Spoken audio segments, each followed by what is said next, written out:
Thanks for hanging out.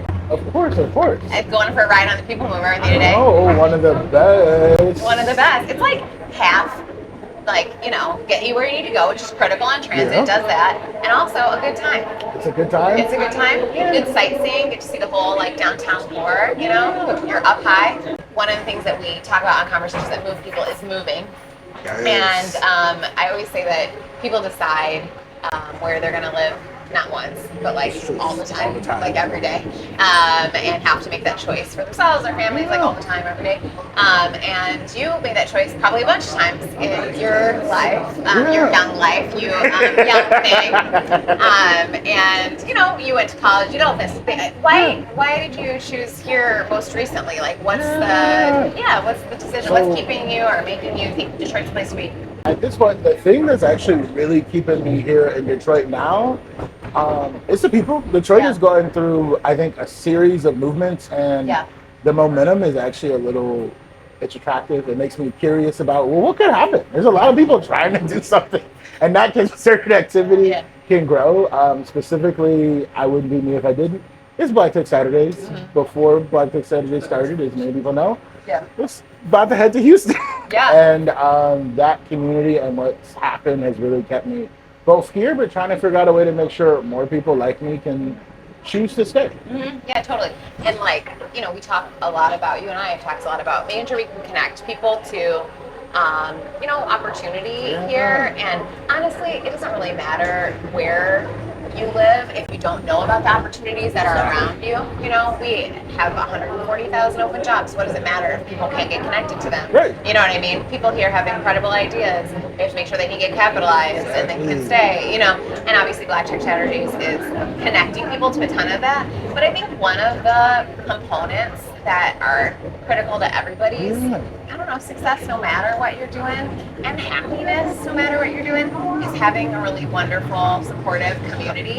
And I feel like that's what y'all have really leaned into and realized in our building, and it's totally infectious and growing at this crazy exponential rate. I don't know, can you speak to that a little bit? Your background and how you realized something like that? Yeah, so I guess it's two ways. My background, grew up community organizer and have always been building in this very methodical way, but the last 2 years with Black Tech Saturdays, I've actually realized the value of community isn't just this organizer call to action. It's no, people really want to be a part of something where do I send my kids to go to school? Where can I go get food? I'm looking to date and maybe get married soon. Who are the kinds of people who share that energy? I'm trying to submit for a proposal. Can I call somebody to do that? And I realized we don't have that. The pandemic definitely hurt us, but Detroit is special because after about 5-10 minutes, you'll have a friend for you the rest of your life. And to be in a place where we can convene that and just drive resources, energy to make that easier for people, it's good for us, but we get to watch so many great things happen. We've had a person come to BTS, get married, and maybe a baby on the way. We'll see. Yay. That kind of community has become so infectious that not only is it pulling Detroiters, others from Michigan, it's inspiring people across Michigan, across the country to do more. We've got groups of people who drive and fly in to be a part of this community, and that inspires me because where we are in the world right now, people need it. Loneliness is hard, but when people have it, then I watch them go on and just well, look at you, little butterfly. You're doing way bigger things than I thought. Yeah. People can it's a necessary part of being able to go on and crush things and do really bigger and bigger stuff. Yeah, I mean, when people talk about innovators, when I met you, I knew you were an innovator. I've been lucky enough to know you for a little while now. But when people think of innovators, I think they think sometimes it's got to be in hard tech, or it only means AI, or whatever they think it means now. But I think innovating in the construct of community or in the medium of community is undervalued and arguably the most powerful thing we've got as a bunch of social animals, running around the world. I would double down on it. Not only do I think it's the most powerful, but if you look at the Renaissance journey of Detroit, it's what's been keeping things alive. People have built systems in place of gaps where whole organizations have sprouted up. You got neighborhood groups who somehow secure themselves with a series of phone calls and house meetings. And I'm from that level to what we're doing at Black Tech Saturdays, where all right, 1,000 people coming to an event in one day with very little notice is powerful, but also speaking to how do we feel so close to each other to want to see each other win. When I first had kids, I remember like something, the bubble burst somehow, and I realized like, wait, why do people think that the American dream is like, going away and like buying some house by themselves and what have you? Like, I need people. I want to be with everyone, because you need help and you need each other. Just kids throw a big spotlight on that. I have a lot of faith because I feel like younger people realize that a lot earlier, in life. And I think that's part of the reason we're seeing folks make the decisions that they're making and seeing Detroit be so undeniable, Michigan be more and more undeniable, folks, because that spirit is really there for folks. So pivoting off of that, obviously Black Tech Saturday is two parts. It's this incredible community, and it's fundamentally rooted in tech. And I know you talk a lot about intergenerational wealth and sort of building wealth. Why tech? Like, why was that where you started from? So where the genesis of tech started is, I jumped into tech myself. I was privileged to go around the country, be a part of all these tech communities. I was like, man, this feels great. Everything is working. I feel like I'm making progress.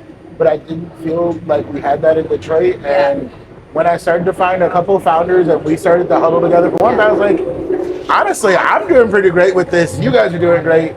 Maybe we should open this up. And we were pleasantly surprised at how many people both needed it or could benefit in some way or form from it. But tech right now is the fastest way to build wealth. So you do have the ability of one thing I've been obsessed with is we're all familiar with the website Wix. It helps you build websites.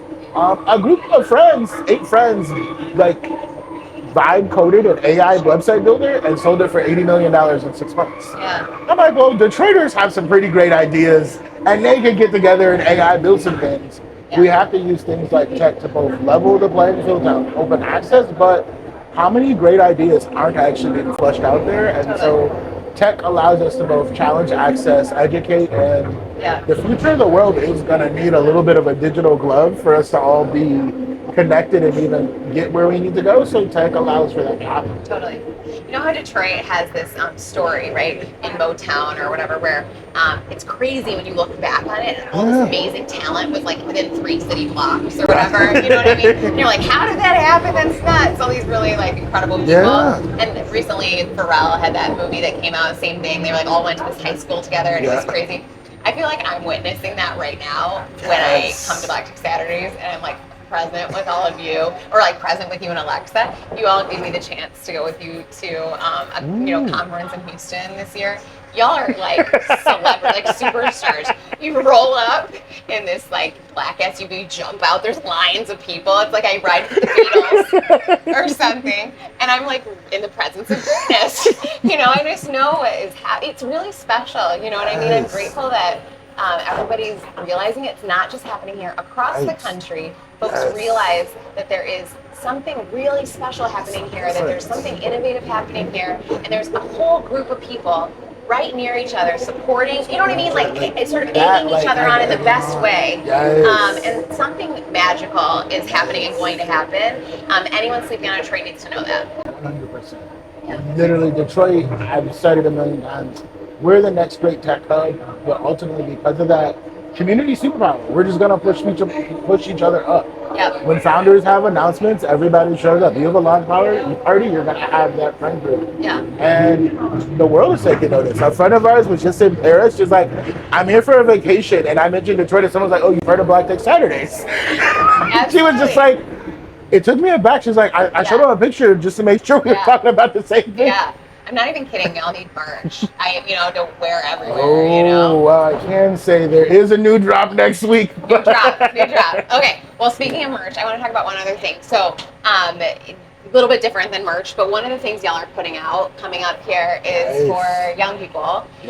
Speaking of ways to get folks into tech and to help with like growing intergenerational wealth, and one of the other special things coming out of Black Tech Saturdays, y'all have a big announcement. I can't wait. We have built something called Black Tech Saturdays Innovation Quest. It is a physical and soon-to-be digital flashcard game to help youth figure out tech concepts, tech futures, and navigating the world. But the really exciting part is not only is it a gamified way to learn about it, we have 10,000 copies that we're giving out to youth and youth groups to really help them become the future innovators and start to tinker. A lot of BTSers got started a little later in tech, and I'm like, well, if you start doing this when you're like young, think about the things you will build.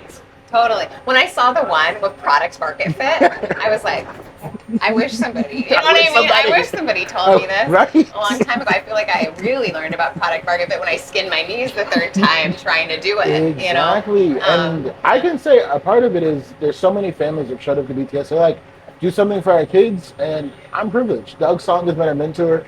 And one day we said about him selling Duo security for $2.5 billion. He's like, well, Johnny, it took me 30 years and I fell down a lot. And I was like, well, how do I get somebody 30 years of experience before they're 30? Totally, yeah. And I love the idea of it being like gamified a little bit. Yes. You're talking about there's physical versions, Yes. but maybe we'll get to digital versions. There's so much opportunity there. Opportunity, and within the game there's badges. So you go from like seed builder to visionary, and it's really just the beginning of more products to make it easier for all of us to build our relationship with tech and start to tinker. Amazing. Well, and there's tons of ways for folks to join the party because I know y'all are having a big event coming up here, and they can come hang with you. This fall, we have our Detroit Digital Empowerment Summit.